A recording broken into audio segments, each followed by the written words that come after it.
다니엘 1장 17절로 20절 우리 다 같이 합독하십니다. 하나님이 이 네 소년에게 학문을 주시고 모든 서적을 깨닫게 하시고 지혜를 주셨으니 다니엘은 또 모든 환상과 꿈을 깨달아 알더라. 왕이 말한 대로 그들을 불러들일 기한이 찼으므로 환관장이 그들을 느부갓네살 앞으로 데리고 가니 왕이 그들과 말하여 보매 무리 중에 다니엘과 하나냐와 미사엘과 아사랴와 같은 자가 없으므로 그들을 왕 앞에 서게 하고 왕이 그들에게 모든 일을 물은 중에 그 지혜와 총명이 온 나라 박수와 술객보다 10배나 나은 줄을 아니라. 아멘. 오늘도 이 새하루에 주시는 하나님의 말씀이 우리들 영혼의 생명의 양식이 되시고 또 우리 걸음을 밝게 비춰서 생명길로 인도하시는 등불이 되시고 또 우리 속사람을 살펴서 아름답게 단장하는 거울 같은 말씀이 되셔서 이 안길도 주시는 말씀 묵상하시는 가운데 우리 주님과 교제하시고 동행하시는 복된 은혜가 있기를 축복을 드립니다. 오늘 본문은 다니엘과 세 친구가 이제 3년의 배움의 기간을, 그 수련 기간을 마친 후에 마침내 느부갓네살 왕 앞에 서게 되는 그러한 장면이 기록되어 있습니다. 특별히 오늘 본문에서 우리가 주목하기 원하는 말씀은 18절을 보시면 왕이 말한 대로 그들을 불러들일 뭐가 찼습니까? 기한이 찼으므로 하는 말씀하고, 또 19절을 보시면 무리 중에 다니엘과 하나냐와 미사엘과 아사랴와 같은 자가 없으므로 그들을 왕 앞에 서게 하고, 이러한 이 두 가지 말씀을 우리가 오늘 주목하고 마음에 새기기를 원합니다. 무엇입니까?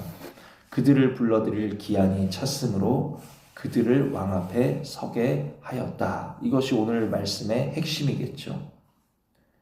우리가 오늘 이 말씀을 주목하셔야 되는 이유는 기한이 차서 왕 앞에 서게 되고 왕의 앞에 세우심을 얻게 될 사람은 다니엘과 세 친구뿐만이 아니기 때문이라는 것입니다.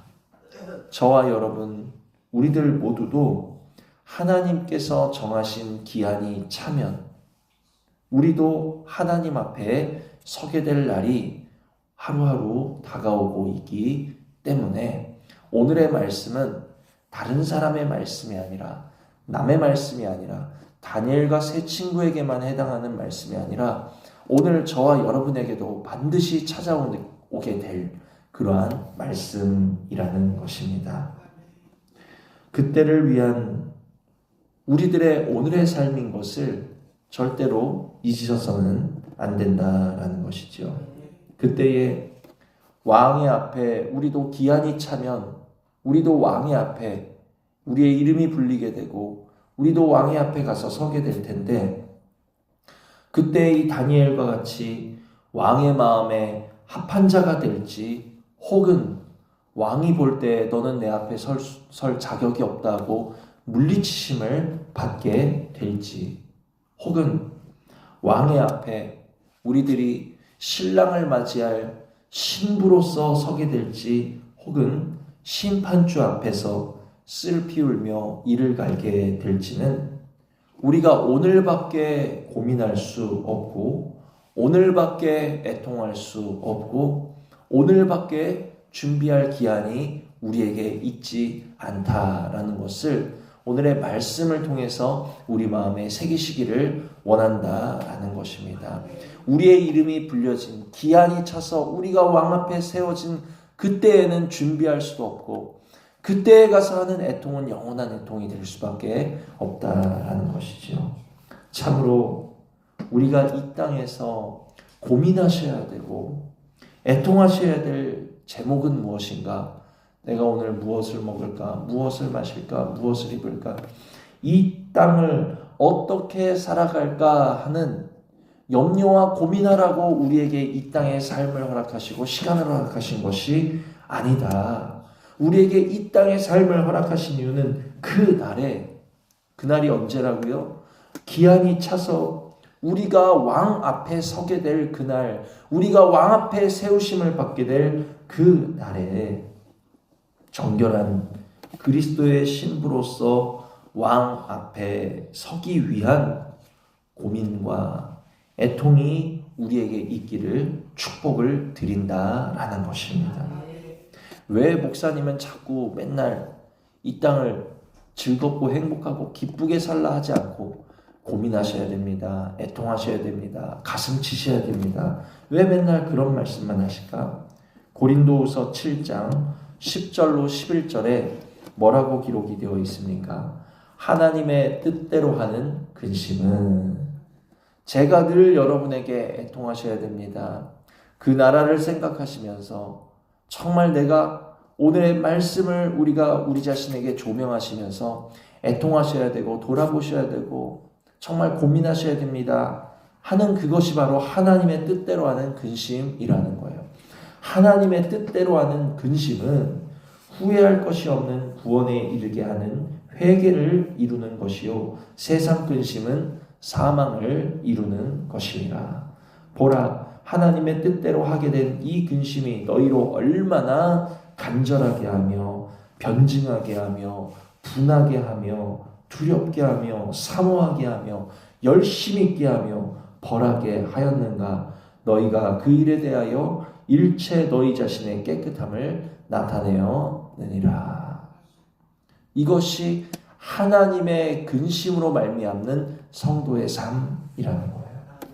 아무쪼록 오늘의 말씀이 듣는 우리들로 하여금 세상 헛된 근심은 물리치고 하나님의 뜻대로 하는 그 근심의 자리로 우리를, 저와 여러분을 능히 인도하는 유익한 말씀이 되시기를 소망하며 축복을 드립니다.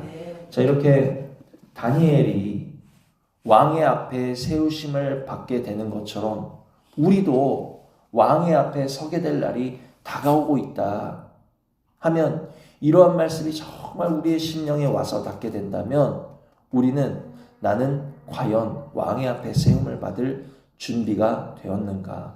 그때 다니엘이 느부갓네살의 택함을 받고 인정을 받고 왕의 마음에 들어서 그가 고레스의 원년까지 세우심을 입음과 같이 우리도 하나님 마음에 합한 정결한 신부로서 서게 될 것인가. 그렇게 우리 자신을 돌아보게 될 때 우리의 마음 가운데 하나님의 뜻대로 하는 근심이 생겨나게 된다라는 것이죠. 왕의 앞에 서게 될 날이 곧 오는데 서게 되는 것이 중요한 것이 아니라, 우리가 단지 왕의 앞에 세움을 받는 것이 중요한 게 아니라 어떤 모습으로 서게 되느냐가 중요하다라는 말씀을 드리고 있는 것입니다. 왕의 앞에 선 다니엘의 모습은 어땠습니까? 20절을 보시면 함께 있습니다. 왕이 그들에게 모든 일을 묻는 중에 그 지혜와 총명이 온 나라 박수와 술객보다 10배나 나은 줄을 아니라. 아멘. 예. 아마 정말 정결한 하나님의 자녀가 되기 위하여서 우리를 며칠 동안 시험해달라 하였죠. 열흘간 시험을 해달라. 열흘간 시험받은 다니엘과 세 친구가 온 나라의 지혜자들보다 또 몇 배나 지혜로웠습니까? 10배나 지혜로운 것은 우연이 아닐 것입니다. 하나님께서 다니엘과 세 친구가 왕의 마음에 들게 하셨어요. 그 이유는 무엇입니까? 또 17절을 보시면 하나님이 이 네 소년에게 뭘 주셨어요? 학문을 주시고 서적을 깨닫게 하시고 지혜를 주셨다. 할렐루야. 그들이 온 나라의 지혜자들보다 10배나 더 뛰어날 수 있었던 것은 하나님께서 그들에게 지혜를 주셨기 때문이요. 할렐루야. 또 그들에게 지혜를 주신 이유는 무엇입니까? 8절을 보시면 다니엘은 뜻을 정하여 왕의 음식과 그가 마시는 포도주로 자기를 더럽히지 아니하리라 하고 자기를 더럽히지 아니하도록 환관장에게 구하니. 하나님께서 그들에게 지혜와 명철을 주시고 은혜를 부어주신 이유는 그들이 왕의 음식과 포도주를 누림보다, 잠시 죄악의 낙을 누림보다 이 세상의 자랑과 육신의 쾌락과 안목의 정욕과 이생의 자랑, 이 같은 것들을 누리는 일에 빠져있기보다는 그들이 무엇을 더욱 귀하게 여겼기 때문입니까? 내가 정결한 하나님의 자녀 되기를 더 귀하게 여긴 거예요. 그리스도를 얻는 것을 더 큰 상급으로 여기고 잠시 세상의 낙을 누리기를 거절하였기 때문에. 할렐루야. 히브리서 11장 24절 26절에서도 모세, 다니엘, 우리 믿음의 선진들, 이들이 바로의 공주의 아들이라 칭함을 거절하고 왕의 음식과 포도주를 거절하고 잠시 세상의 낙을 누림보다 그리스도를 위하여 받는 수모를 더 귀하게 여길 수 있었던 이유는 무엇입니까? 그들이 상주심을 바라보았기 때문이다. 위의 것을 찾는 자들이기 때문이다. 더 나은 본향을 사모한 자들이었기 때문이다. 할렐루야. 지금 내 앞에 서 있는 이 느부갓네살, 세상의 임금과는 감히 비교조차 할 수 없는 온 우주의 왕이시요 만왕의 왕이 되시는 하나님으로부터 상 받기 위하여 다니엘은 잠시 세상에 누리는 것을 거절하였다라는 것입니다. 그런 자들에게 하나님께서 은혜를 부어주신 거예요. 그런 자들에게 하나님께서 지혜를 부어주시니까 세상 사람들이 보기에도, 그 느부갓네살 왕이 보기에도, 야, 다니엘과 이 세 친구는 온 나라의 지혜자들보다 그 지혜와 명철과 총명이 10배나 뛰어난 자들이구나. 그게 누구 보기에도 그래요? 세상 사람의 눈에 보기에도 그러했다. 하나님을 참으로 중심으로 사랑하고 하나님을 마음으로 의지하고 위의 것을 바라보며 위의 것으로 예비된 그 상을 얻기 위하여 잠시 세상의 낙을 누리는 것을 거절한 자들에게 하나님께서 은혜를 부어주실 때 그 은혜 받은 자의 모습은 그냥 우리끼리만의 은혜가 아니라 감독관이 보아도 얼굴이 더 좋아 보이고 느부갓네살이 보아도 지혜가 더 뛰어나 보인다라는 거예요. 오늘 이것은 다니엘과 세 친구만의 이야기가 아니라고 말씀드렸습니다. 우리들 역시 우리들의 소망은, 우리들의 자랑은 이 땅에 있지 아니하고 돌아갈 본향에 있음을 다시 한번 마음에 깊게 새기실 수 있는 복된 은혜가 있기를 축복을 드립니다. 그러면 돌아갈 본향을 바라보면서 위로난 생명길을 향해 가는 성도의 모습은 어떤 모습입니까? 적어도 왕의 음식과 포도주에 취한 모습은 아닐 거라는 거예요. 다니엘이 왕의 음식과 포도주를 즐기면서 왕의 마음에 들 수 있었습니까? 왕의 앞에 세우심을 받을 수 있었겠습니까?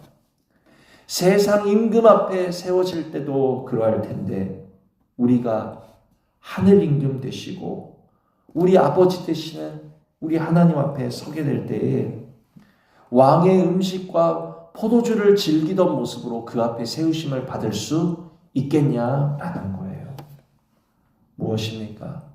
왕의 음식과 포도주라는 것은 육신의 정욕, 안목의 정욕, 이생의 자랑이라는 것입니다. 요한일서 2장 16절에 땅을 사랑하게 하고 땅의 소망을 주고자 세상이 우리에게 주는 것들, 무엇을 먹을까, 마실까, 입을까 염려하게 하고 우리의 생각과 우리의 시선이 땅으로 향하게 하는 것들, 우리의 자랑과 우리의 만족이 땅에 있다 여겨지게 하는 것들, 그러한 것들이 왕의 음식과 포도주 아니겠냐라는 거예요. 그런 것들로 우리가 만족하고, 그런 것들에 우리가 마음이 매이고, 그러한 것들에 우리가 마음이 취해 있다 보면 우리가 왕의 앞에 섰을 때 과연 다니엘과 같은 모습으로 설 수 있을까? 우리 자신을 돌아보셔야 한다라는 것입니다. 육신으로 자랑케 하고 우리 육신으로 만족해 하는 이 세상 모든 정욕과 또한 우리 속에 있는 정과 욕심이 오늘 다시 한번 십자가에 못 박아지실 수 있는 복된 은혜가 있기를 축복을 드립니다. 십자가에 못 박으셔야 될 이유는, 첫째는 내가 오늘도 십자가에 못 박혀 죽음으로 인하여, 우리 속에 자아가 못 박혀 죽음으로 인하여 누가 사십니까? 우리 안에 그리스도가 사시고, 할렐루야. 또 우리가 정과 욕심을 십자가에 못 박으셔야 하는 이유는 그것이 바로 이 땅을 소망하지 아니하고 하늘의 상급을 소망하며 하늘의 상을 바라는 더 나은 본향을 사모하는 주의 자녀들의 모습이기 때문인 줄 믿습니다. 이 같은 것들은, 이같이 세상의 자랑과 육신의 정욕과 안목의 자랑을 십자가에 못 박는 것은 무엇으로 가능합니까? 우리의 힘으로 가능한 것이 아니다. 오직 성령으로만 가능하다. 오직 에스겔 36장 26절 새 영을 너희 속에 두고 새 마음을 너희에게 부어 주실 때만이 가능한 일이라는 거예요. 주님, 그러므로 오늘의 이 말씀이 왕의 앞에 서게 될 날이 오늘도 하루하루 한 시간 한 시간 가까이 다가오고 있다는 이 말씀이 우리로 조급하게 하여 주시옵소서. 근심되게 하여 주시옵소서. 우리 모습을 돌아보면서 애통케 하여 주시옵소서. 그러므로 말미암아 우리가 애통하는 마음을 가지고 어디로 나가셔야 됩니까? 하나님의 말씀 앞에 엎드리심으로 오늘도 나에게 성령을 부어 주시고, 오늘도 나에게 새 영과 새 마음을 부어 주시어서 우리 속에 세상을 사랑하고 육신에 취하여 있는 모든 것이 끊어지게 하여 주시고, 참으로 위로난 생명길로만 향하고 바람으로 말미암아 그리스도가 우리 안에 충만하여 오늘도 그리스도로 인하여 참으로 우리가 누릴 그 상급을 소망하며 바라며 그리스도를 열매 맺는 주님 앞에 서게 되었을 때에 왕이 칭찬하시고 왕이 사랑하시고 왕에게 영원토록 세우심을 얻을 수 있는 복된 은혜가 저와 여러분 가운데 있기를 주님의 이름으로 축복을 드립니다. 우리 들으신 말씀 생각하시면서 잠시 기도하시겠습니다.